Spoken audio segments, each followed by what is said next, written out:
안녕하세요. 행복샷입니다. 오늘도 시장을 정리하면서 하루를 마무리하는 시간을 가져볼 겁니다.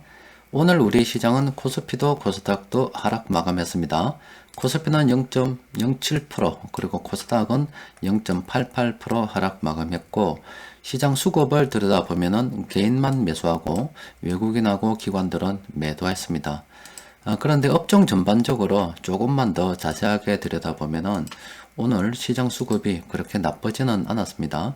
소형주를 중심으로 해서 화학, 철강, 금속, 금융업, 서비스업, 건설업, 전기가스업 이런 업종들 세력들이 골고루 매수를 했습니다.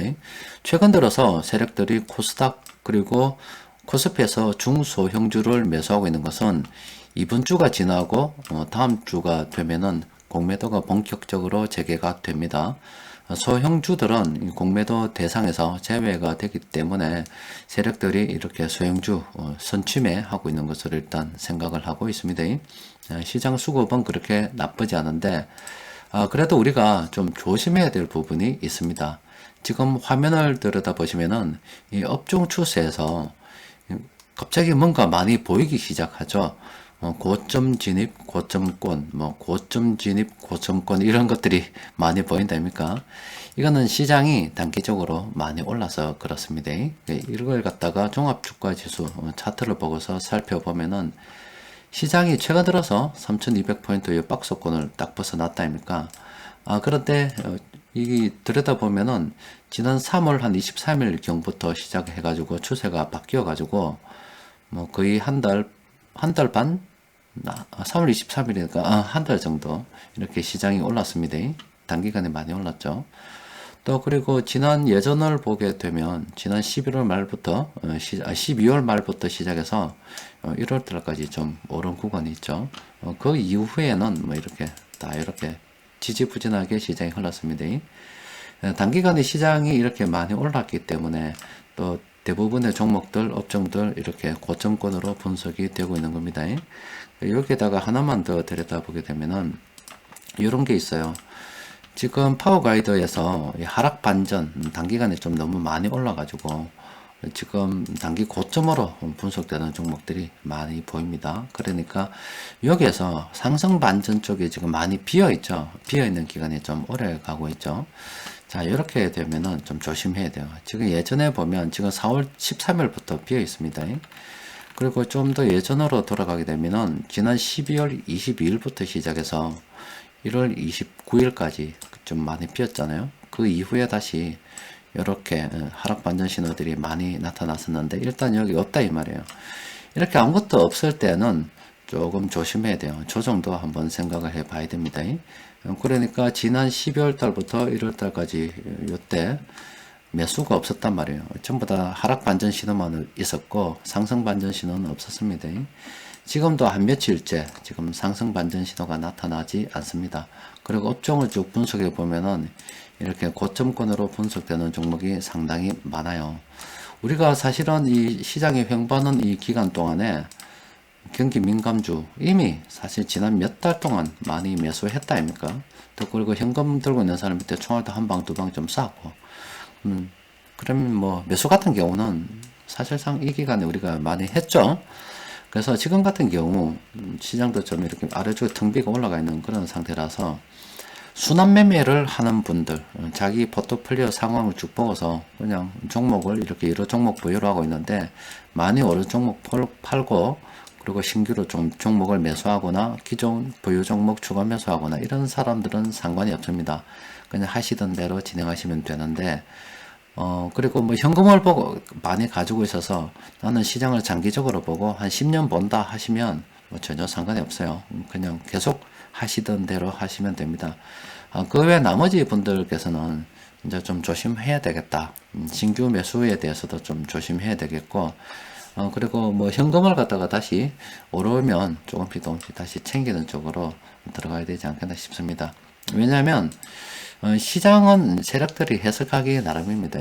시장에는 좋은 뉴스들도 있고 나쁜 뉴스들도 많이 있는데 좋고 나쁨을 판단하는 것은 어떤 뉴스가 나왔을 때 시장이 이렇게 오르면 그건 좋은 뉴스입니다.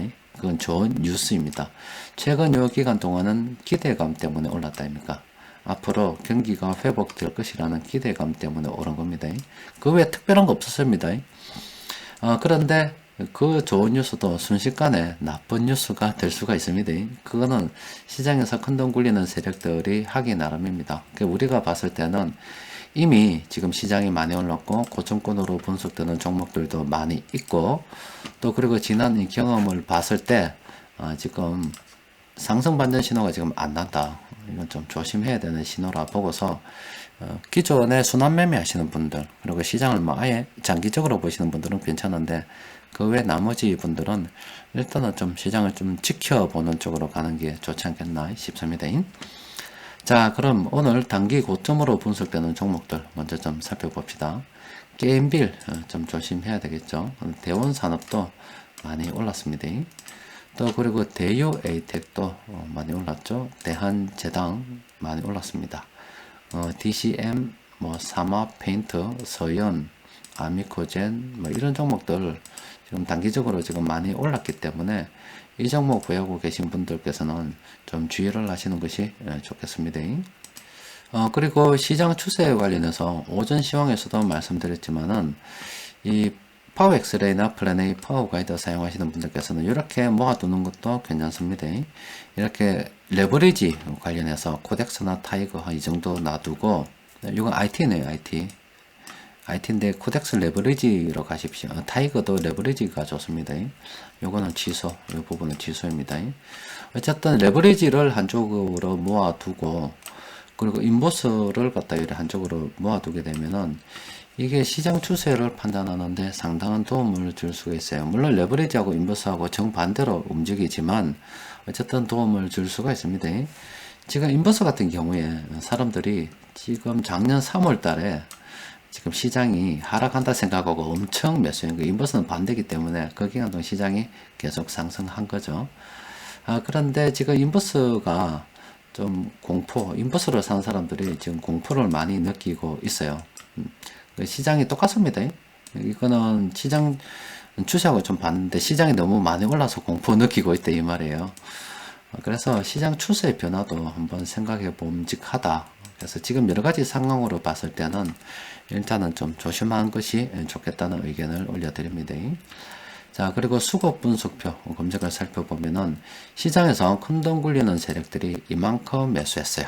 요만큼 매수했습니다. 18개 종목인데 어느 정도 되는 금액으로 매수했는지 살펴보니까 오늘 SK 하이닉스 좋은 뉴스가 하나 나와 있더라고요. 그 때문에 그런지 몰라도 세력들이 SK 하이닉스를 가장 많이 매수했습니다. 그리고 SK 이노베이션, 롯데케미칼, 신한지주, 대한유화 이런 식으로 매수를 했습니다.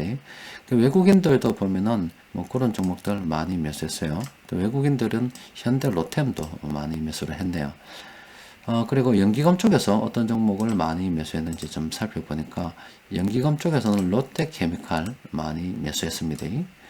또 그리고 뭐 보험도 오늘도 많이 매수했네요. SK 하이닉스, 투신도 1등으로는 SK 이노베이션, 이래서에 관심이 많았고, 사모펀드 쪽에서는 SK 이노베이션, 롯데케미칼, 대한유화 이런 거에 관심이 많았습니다. 어쨌든 이쪽으로 돈이 들어간다는 건 아닙니까? 이런 업종으로, 이런 종목으로 돈이 들어가는 거기 때문에 관심을 가져볼 필요가 있습니다. 관심 있다고 보면은 살만한 종목들이 엄청나게 많죠. 사라고 해서 무조건 다 사는 건 아닙니다. 자기 상황에 맞춰서 하는 겁니다. 그러니까 내가 여러 종목들을 보유하고 있는데 아이고 이건 많이 올랐다 해서 이거 하나 정리하고 새로 하나 입양을 하는데, 종목을 입양을 하는데 이런 거 보고 괜찮은 거 있으면 이렇게 입양을 하는 거죠. 그런 용도로 쓰는 거고, 나는 주식을 좀 늦게 시작해서 어쩌다 보니까 지금 현금이 좀 있다, 아니면 뭐 어디에서 돈을 빌려줬는데 받아서 지금 현금이 있다, 그리고 시장을 좀 장기적으로 본다 하면 그때 또 이런 것도 관심을 가져볼 필요가 있죠. 그런데 뭐 좋다고 해서 다 사면 계좌가 백화점 됩니다. 어떤 계획을 가지고 사는 건 괜찮아요. 내가 어떤 뭐 100종목을 계획을 한다. 근데 시장이 오르면 점점 종목 수를 줄여 나가서 어느 정도까지 보유하겠다, 이런 계획을 가지고 가는 건 괜찮은데, 좋다고 해서 그냥 다 사면 그냥 계좌가 백화점 됩니다. 또 그래 있다 보면은 사는 금액이 일정치 않기 때문에 어떤 종목은 많이 사고 어떤 종목 좀 적게 사는데, 이거 머피의 법칙도 아니고 참 신기한 것이 하필이면 내가 작게 산 종목은 엄청나게 많이 올라요. 그리고 내가 많이 산 종목은 오히려 떨어지거나 오르지 않습니다. 수익률을 보면 엄청 좋은 것 같은데 평균적으로 쭉 대놓고 보면 아무것도 아닌 그런 상황이 됩니다. 그래서 이런 종목 보여드린다고 해서 백화점식으로 다 몇 살 필요는 없고 그냥 참고사항으로 저기 내한테 필요하다 싶을 때 내가 먹는 거지 필요하지도 않은데 좋다고 해서 다 던져주면 다 받는 거 아닙니다.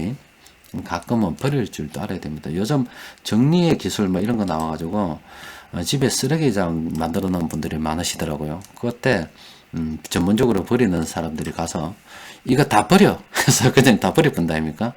다 버리고 나니까 집이 깨끗해지죠. 그런 것처럼 이 주식시장도 좋다고 다 담아두는 게 아닙니다. 버릴 것은 과감하게 버려보는 겁니다.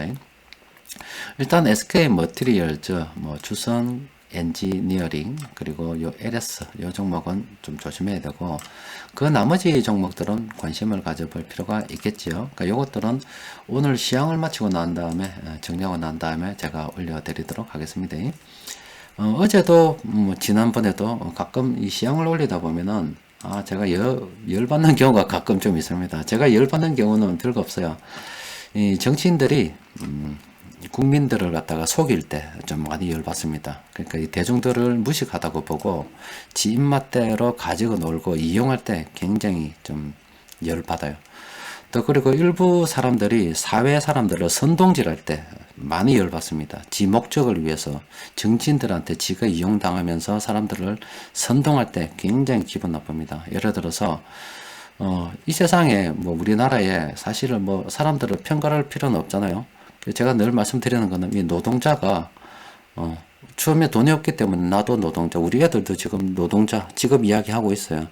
그런데 노동자로 영원히 살 수 없기 때문에 이런 자본과 이런 불로소득, 그러니까 이야기하는 그런 거, 그러니까 자본소득에 대해서도 신경을 쓰고 있는 거죠. 결과적으로 자본소득이 많아지면 이런 거 안 해도 된다. 그럼 내가 노동자로 태어나서 죽을 때까지 노동자하기 위해서 인생을 사는 건 아니다 아닙니까? 한 번쯤 태어났기 때문에 뭐든지 자유롭게 해보고 싶은 거는 해볼 수 있어야 되지 않겠어요? 그 과정으로서 거쳐가는 자연스럽게 생각하는데, 그걸 갖다 또 편갈라서, 야들은, 이 노동자들은 꼭 지는 자본소득을 거두지 않는 것처럼, 깨끗한 것처럼, 찌랄병 할 때, 굉장히 제 열받습니다. 깨끗한 것처럼 앞에서 이야기해놓고 뒤에서는 온갖 더러운 짓 다 하는 정치인들 봐도 굉장히 기분 나쁩니다. 그런 거 할 때 좀 많이 흥분합니다. 특히 우리 일반 사람들 중에서도 그런 사람 엄청 많아요. 밖에 나가면 되게 기업하는 사람들이 갑질하고 운전기사 맘말대기 때리면 엄청 흥분해요. 그런데 저거는 집에서 아니면 음식 사 먹으러 가서 엄청나게 갑질해야 되는 사람 많습니다. 심지어 배달하는데 이렇게 배달된 음식이 오면 맛없다고 던져버리거나 주문 안 했는데 너무 늦게 왔다고 온갖 갑질 부리는 사람들 엄청 많이 있어요. 그런 사람들 보면 엄청 열받아요. 그러면 좀 흥분하긴 하는데 미안합니다. 흥분 안 하고 싶어도 더러운 꼬라지 보다 보니까 흥분을 하게 됩니다. 어쨌든 이 주식 투자라고 하는 것은 어떤 면에서 좀 우리 인생도 많이 바뀌게 만드는 것 같습니다. 오늘 오전에 시향에서 말씀드린 우리 아들 영어 발음 가르쳐주는 선생님께서도 이 투자하고 난 다음에 인생이 많이 바뀌고 있는 중이죠. 그리고 예전에 제가 말씀드렸던 그 대학생도 요즘 그 약대 시험 보느라 공부하고 있습니다. 약대 편입하느라 공부하고 있는데 공부하면서 독서실 아르바이트 하면서 열심히 모아서 투자를 하는데 어저께인가 우연히 보니까 990만원 모았더라고요. 그래서 제가 하는 말이 다음 주가 되면은 5일인가? 그때쯤 45만원 월급을 받는데 아르바이트비. 그러면은 아무래도 1000만원이 넘지 않을까 이런 이야기를 한답니다. 그리고 부모님한테 20만원 용돈 받고 있는데 부모님한테 받는 20만원 중에서 10만원을 가지고 한 달을 산대요. 그리고 10만원은 주식으로 사고 독서실에서 받는 거 전부 다 주식을 사서 돈을 이렇게 모으고 있답니다. 그 결과 1년 만에 한 1000만원 정도가 된답니다. 그러니까 그렇게 하다 보니까 굉장히 절약하는 습관을 가지고 있고 이제 자기 손에 없던 이제 단위가 바뀌는 돈을 가지게 되는 거예요. 과외 선생님도 이미 이렇게 넘었다고 오전에 보여드렸죠. 그런 것처럼 이 젊을 때는 좀 고생을 해도 됩니다. 그런데 우리가 나이 들어서 나이 들어서까지 고생할 필요 없잖아요. 그런데 나는 나이 들어서 좀 편하게 살고 싶다고 해서 이 자본소득에 대해서도 준비를 했는데, 운이 좋게 한 40살, 40살 아니면 50살, 뭐 짧게 진짜 운 좋으면 한 30 몇 살에 경제적 뭐 내가 자유를 잃었다면은, 사실 이 돈 욕심이 끝도 없다 아닙니까? 정말 끝도 없습니다. 그런데 살아가는데 생각보다 많은 돈이 필요하지 않습니다. 한 6억이면 매월 500만 원씩 10년 동안 받습니다. 매월 250만 원씩 받는다면 6억 가지고 적시연금 들면 20년을 250만 원씩 쓸 수 있어요. 20년이에요. 무려 20년입니다. 살아가는데 생각보다 많은 돈이 필요하지 않기 때문에 적당하게 되면은 투자는 투자대로 신경 안 쓰는 쪽으로 자꾸 만드는 연구를 좀 하고 나머지 이 인생을 행복하게 사십시오. 그게 안 좋겠나 싶습니다. 자, 오늘은 자, 여기까지 정리하도록 합시다. 이상입니다.